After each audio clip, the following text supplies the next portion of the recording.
नमस्कार, मैं हूं आपके साथ आस्था कौशिक। यूपी उत्तराखंड बॉर्डर पर यशवीर महाराज को रोका गया है। हरिद्वार जाते समय यशवीर महाराज को रोका गया। ढाबों की जांच करने जा रहे थे यशवीर महाराज। तो यूपी उत्तराखंड बॉर्डर पर यशवीर महाराज को रोका गया। पुलिस ने उनको रोका है। बताया जा रहा है कि वो ढाबों की जांच करने जा रहे थे। आपको बता दें, इन दिनों कांवड़ यात्रा रूट पर ढाबों पर नेम प्लेट और पहचान बताने को लेकर जबरदस्त विवाद है। साधु संगठन जो है वो नाराज है। दूसरी तरफ विपक्षी पार्टियां हैं वो लगातार इस मुद्दे को लेकर सरकार को घेर रही हैं। पहचान बताने और नेम प्लेट लगाने का विरोध कर रही हैं। इस बीच कुछ धार्मिक संगठन जाकर जांच करते हुए भी नजर आ रहे हैं। उन पर अलग से विवाद चल रहा है। हमारे सहयोगी दिनेश पवार हमारे साथ फोन लाइन पर जुड़ गए, उन्हीं से अपडेट लेते हैं। विनेश, आपसे जानना चाहेंगे, यशवीर महाराज को रोका गया है और इससे पहले भी एक धार्मिक संगठन इसी तरह की जांच करता पाया गया था, उनको भी नोटिस दिया गया है। सियासत तो इस मामले पर उबल ही रही है, लेकिन ऐसे में यशवीर महाराज का ये कदम एक बार फिर से सियासी गलियारों में जरूर वाद विवाद का विषय बनेगा। बिल्कुल, निश्चित तौर पर वाद विवाद का विषय बनेगा। और यशवीर महाराज ने पहले ही घोषणा कर दी थी, पूर्व में ही घोषणा कर दी थी कि उत्तराखंड में जिस तरह से पहले उन्होंने मुजफ्फरनगर में अभियान चलाया, फिर मेरठ में चलाया और उसके बाद अब वो उत्तराखंड में भी जाकर इसी तरह का अभियान चलाएंगे, जो पहचान अभियान है। उन्होंने घोषणा की थी ढाबों पर और जितने भी रास्ते में जो कावड़ मार्ग है उन पर जो दुकानें पड़ती हैं उन पर यह पहचान की जाएगी। कहीं ऐसा तो नहीं है कि हिंदू के नाम पर दुकान का नाम रखा गया और उसमें मुस्लिम काम करते हो, इस तरह का उनका एक अभियान है। और वो पहले भी मुजफ्फरनगर मेरठ चल चुका है। इसी को लेकर वो आज उत्तराखंड जा रहे थे, जहां पर बॉर्डर पर उन्होंने उत्तराखंड पुलिस ने उनको रोक लिया है और नारसन चेक पोस्ट पड़ती है, वहीं पर रोक लिया गया। और जिसके बाद यशवीर महाराज वहीं पर बैठ गए अपने समर्थकों के साथ। और उनका लगातार पुलिस से यही कहना है कि वो अपने अभियान के तहत वहां जरूर जाएंगे, क्योंकि उन्होंने पहले से प्रस्तावित कार्यक्रम अपने समर्थकों को दे रखा है। जानकारी के लिए शुक्रिया विनेश, आप नजर बनाए रखिए।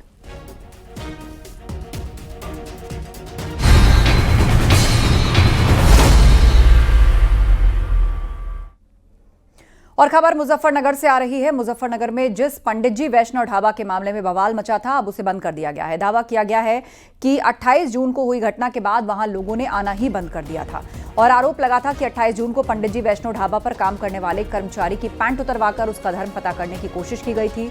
और आरोप लगाया गया कि जब उस कर्मचारी से नाम पूछा गया तो उन्होंने अपना नाम गोपाल बताया, लेकिन बाद में पता चला कि उसका असली नाम तजम्मुल है और ये बात उन्होंने खुद कबूल की। इसके बाद ये मामला और गर्मा गया और जब उस ढाबे को बंद कर दिया गया।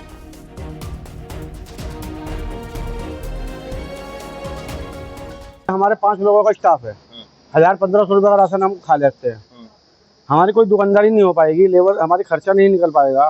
कहाँ से तो हम रेंट दे देंगे, कहाँ से हम अपनी दिहाड़ी दे देंगे। 4-4 दिन की इनकी दिहाड़ी हो गई है, बताइए। सुबह से बैठे एक कप चाय तक नहीं बेची है, हम लोगों ने खुद चाय नहीं किया। मीडिया वजह की है यहाँ पे। अब आप एक बात बताइए, ये इनकी दिहाड़ी है, बच्चे इनके छोटे छोटे बच्चे हैं, इनकी दिहाड़ी यशवीर महाराज दे देंगे?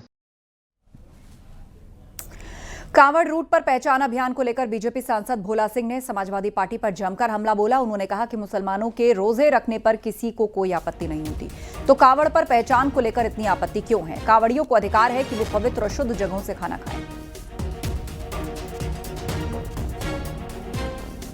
पता होना चाहिए हम किस व्यक्ति के यहाँ पे बैठे हैं, किस व्यक्ति के यहाँ पे खाना खाना है। उनका मन है खाएंगे कि नहीं खाएंगे। अगर उनको भरोसा होगा कि यहाँ पे हमको शुद्ध मिलेगा, शाकाहारी भोजन मिलेगा, तो वहां पे रुक के जरूर खाएंगे। लेकिन अगर ऐसा इसमें अपना प्लेट लगाना है तो उसमें कोई आपत्ति किसी को नहीं होना चाहिए। इस पर राजनीति नहीं करनी चाहिए। अगर कोई जब मुस्लिमों के रोजे होते हैं तो उसमें कोई व्यक्ति ऐसा नहीं करता है कि उनके रोजे टूटे, कोई व्यवधान उसमें नहीं होता। जब आस्था है, हिंदू धर्म की आस्था है, कावड़ियों की आस्था है, तो उसमें शुद्ध भोजन उनको मिले, इतनी सी सरकार की और संगठनों की चिंता है। अगर वो बता देंगे उसमें तो कोई आपत्ति तो उनको नहीं होनी चाहिए। इस तरह की राजनीति करके एक धर्म को भड़काने का काम कर रहे हैं और कुछ राजनीतिक लोग भी अपनी राजनीतिक रोटी सेकने के लिए अपनी उल्टी बयानबाजी कर रहे हैं। बलिया में सपा विधायक जियाउद्दीन रिजवी ने कांवड़ पर पहचान अभियान को लेकर कहा कि सिर्फ एक समुदाय के लोगों को निशाना बनाया जा रहा है, मुसलमानों का उत्पीड़न हो रहा है। इस सरकार से मुसलमान भयभीत है और प्रदेश का मुसलमान 2027 का इंतजार कर रहा है। जितना उत्पीड़न करना है कर ले।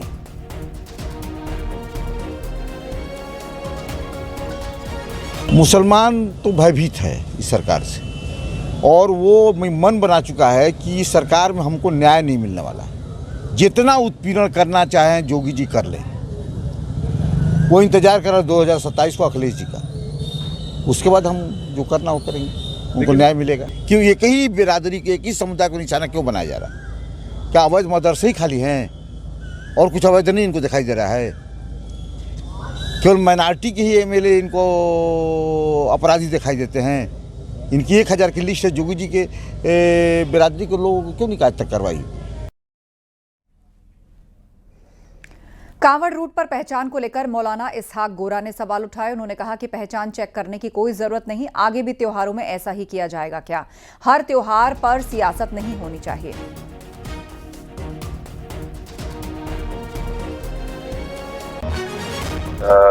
कांवड़ यात्रा शुरू होने वाली है तो उसके जो रास्तों पर जितने भी ढाबे, रेस्टोरेंट या रेडी वाले खड़े हों तो उसके लिए जो आदेश की बात आ रही है कि उनको अपना नाम उजागर करना होगा, यानी नेम प्लेट लगानी होगी, तो कहीं ना कहीं लोगों को उसको लेकर टीस हो रही है कि ऐसा क्यों हो रहा है और इसमें नाम को उजागर करने की क्या आवश्यकता है। क्या ये नाम का जो रिवाज जो चला है कांवड़ यात्रा में और त्योहारों में भी किया जाएगा जो ओल्ड कम्युनिटी के लोगों के लिए है? तो बहुत सारे ऐसे सवाल हैं जो लोग पूछना चाहते हैं और दिलों के में उनके एक टीस है। तो मैं समझता हूं कि इस पे बहुत सारे सवालिया निशान खड़े होते हैं। बहरहाल अगर ये चीज जरूरी है तो क्यों जरूरी है, इसका भी जवाब देना जरूरी है और मैं समझता हूं कि सरकार को इस पर विचार करना चाहिए।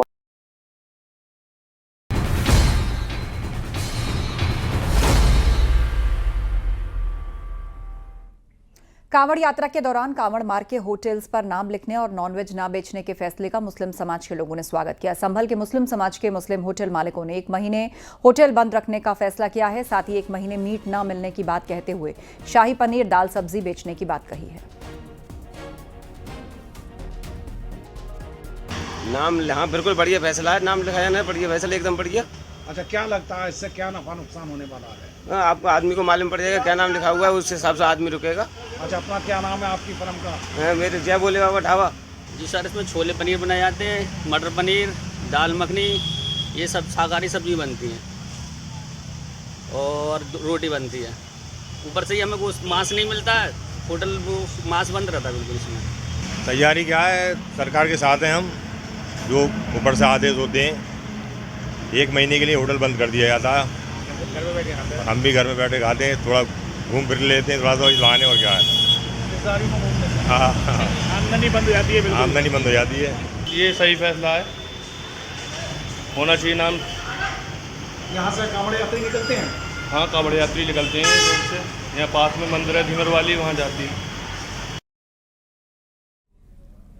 कासगंज में आगामी कांवड़ यात्रा को लेकर पुलिस प्रशासन तैयारियों में जुटा है। डीएम और एसपी भी लगातार कांवड़ यात्रा रूट और गंगा घाट पर चल रही व्यवस्थाओं का जायजा ले रहे हैं और सभी विभागों के अधिकारियों को जल्द से जल्द व्यवस्थाओं को पूरा करने के निर्देश दिए गए हैं। कांवड़ यात्रा रूट पर मुख्य जगहों पर सीसीटीवीज लगाए गए हैं और कांवड़ यात्रा में पड़ने वाले सभी विद्युत पोल को प्लास्टिक से कवर कराया जा रहा है। कांवड़ यात्रा मार्ग पर पानी, बिजली, यातायात व्यवस्था दुरुस्त करने के निर्देश दिए गए हैं। जानते हैं तैयारियों को जायजा लेने के लिए पहुंची हैं, किस तरह की तैयारी की गई है, सुरक्षा की दृष्टि से क्या क्या व्यवस्थाएं की जा रही है? यहाँ घाट पे काफी भारी तादाद में आते हैं सारे श्रद्धालु, तो यहाँ पे हम लोग घाट पे सुनिश्चित करेंगे कि शौचालय पर्याप्त हो, चेंजिंग रूम पर्याप्त हो, जो रास्ता है वो ठीक हो और लोगों को आने जाने में कोई दिक्कत नहीं हो। हाइडल की व्यवस्था, लाइटिंग की व्यवस्था ठीक रहे, बीच बीच में कावड़ियों के बैठने की व्यवस्था रहे, पेयजल की व्यवस्था रहे। तो इन्हीं सब चीज़ों पे आज समीक्षा करी गई है और प्रयास है यही रहेगा कि किसी को कोई दिक्कत नहीं आए। यूपी कैबिनेट ने कल अपने अहम फैसले में जेपीएनआईसी सोसाइटी को भंग करते हुए उसे एलडीए को सौंप दिया था। अखिलेश यादव का ये ड्रीम प्रोजेक्ट था और इसको लेकर अखिलेश यादव ने कहा कि एलडीए से अगर बेचेगा तो समाजवादी पार्टी इसे खरीद लेगी। एलडीए अगर बेचना चाहे तो समाजवादी पार्टी जेपीएनआईसी को लेना चाहेगी। जेपीएनआईसी से political emotional relation Samajwadi party का है, अटैचमेंट है, क्योंकि नेताजी ने शुरू किया था। उस समय तमाम समाजवादी नेता, मोहन सिंह जी, जॉर्ज फर्नांडिस जी, ब्रजभूषण तिवारी जी, रामचंद्र दास जी, ये तमाम नेता उस कार्यक्रम में शामिल हुए। इसलिए ये समाजवादियों की देन है, लखनऊ के लिए, पूरे उत्तर प्रदेश के लिए, जिन्होंने संपूर्ण क्रांति का आंदोलन का नारा दिया, जिन्होंने इमरजेंसी के बाद जनता पार्टी को जिताने का काम किया, उनको याद करने के लिए ये है। उधर बीजेपी ने जेपीएनआईसी को अखिलेश यादव का भ्रष्टाचार बताया। डिप्टी सीएम ब्रजेश पाठक ने आरोप लगाया कि इन 12 सालों में जेपीएनआईसी भ्रष्टाचार का अड्डा बन गया था। जेपीएनआईसी के नाम पर भ्रष्टाचार कर जनता का पैसा लूटा गया। समाजवादी पार्टी के मुखिया अखिलेश यादव जी जिस ढंग से जेपीएनआईसी पर हायतोबा कर रहे हैं, 12 से 17 तक उनकी सरकार का जो कार्यकाल है वो कामों के नहीं कारनामों के लिए जाना जाता रहा है। भ्रष्टाचार के ढेर सारे उदाहरण आपको देखने को मिल जाएंगे। जेपीएनआईसी के मामले में तो उन्होंने हद कर दी। जो प्रोजेक्ट मात्र 265 करोड़ का था उसको एक्सीड करते करते आप 864 करोड़ तक ले गए और 821 करोड़ खर्च करने के बाद भी कार्य पूरा नहीं हुआ। मैं तो धन्यवाद अदा करना चाहूँगा उत्तर प्रदेश के मुख्यमंत्री आदरणीय योगी जी का और पूरी कैबिनेट का, जिन्होंने इतने बड़े जनता की धनराशि को सेव करते हुए दोबारा उसे एलडीए में समाहित करके जेपीएनआईसी सोसाइटी को भंग करके समाप्त करके एलडीए को देकर इसमें सरकार का कोई पैसा नहीं लगेगा। हम तीसरी पार्टी को निविदा के माध्यम से देंगे और बगैर किसी सरकारी धन के उपयोग के इसको व्यवस्थित ढंग से संचालित करेंगे, मेंटेन करेंगे, जीर्णोद्धार करेंगे और जनता को समर्पित करेंगे। अखिलेश यादव जी को अपने गिरेबान में झांकना चाहिए। जिस ढंग से भ्रष्टाचार की सारी हदें समाजवादी पार्टी ने अपने कार्यकाल में की हैं उसका इन्हें जवाब देना चाहिए। निषाद पार्टी के प्रमुख संजय निषाद ने बीजेपी से नाराजगी जताई। उन्होंने कहा कि मछुआरों को आरक्षण नहीं दिया जा रहा है, इससे निषाद समाज नाराज है। उन्होंने बीजेपी से मछुआरों को आरक्षण देने की मांग की। कभी कभी आपकी नाराजगी की जो बात आती है, कभी कभी आप अपने समाज के हक की आवाज़ उठाते हैं, तो आपको क्या लगता है चुनाव आने के बाद आपको लग रहा है कि संजय निषाद और संजय निषाद की पार्टी को मजबूत दावेदारी मिलेगी, भागीदारी मिलेगी? तो मर्यादा पुरुषोत्तम भगवान राम के आदि बालसका निषाद राज का वंशज और मर्यादित हूँ मैं, कभी तो नाराज है। लेकिन समाज मेरा जो है जो सदियों से अंग्रेजों मुगलों से लड़ा हो, उजड़ा हो, कानून से उजाड़ा गया हो, भूमिहीन हो, आज इसका हिस्सा हाथी वाले खा रहे हों, साइकिल वाले खा रहे हों, तो भाजपा अभिभावक है तो हिस्सा इनका देना। वादा किया था आरक्षण का, तब समाज नाराज होगा तो उसकी बात तो बतानी पड़ेगी ना। अभी आपने हालिया जो चुनाव हुआ और उसका आपने भी समीक्षा की 2024 के चुनाव की, आपको क्या लगता है क्या कारण थे? आप कह रहे थे कि कुछ फॉरवर्ड क्लास का वोट न... देखो तो मेरा समाज तो निषाद पार्टी के साथ खड़ा है टोपी झंडा लगा के, लेकिन जो भी इसके साथ अन्याय करता है, कांग्रेस ने धोखा दिया, बटन छूना बंद कर दिया। जब निषाद बटन छूना बंद कर दिया कांग्रेस देखो डूब गई। हाथी छूना बंद कर दिया, हाथ की गिर गई खत्म। साइकिल छूना बंद कर दिया, हाफ हो गई। भाजपा का बटन छूना दिया, 7 हो गए। तो ये निषाद 18% बहुत होते हैं। आज के दिन में छोटी छोटी गलती बहुत नुकसान पहुंचा।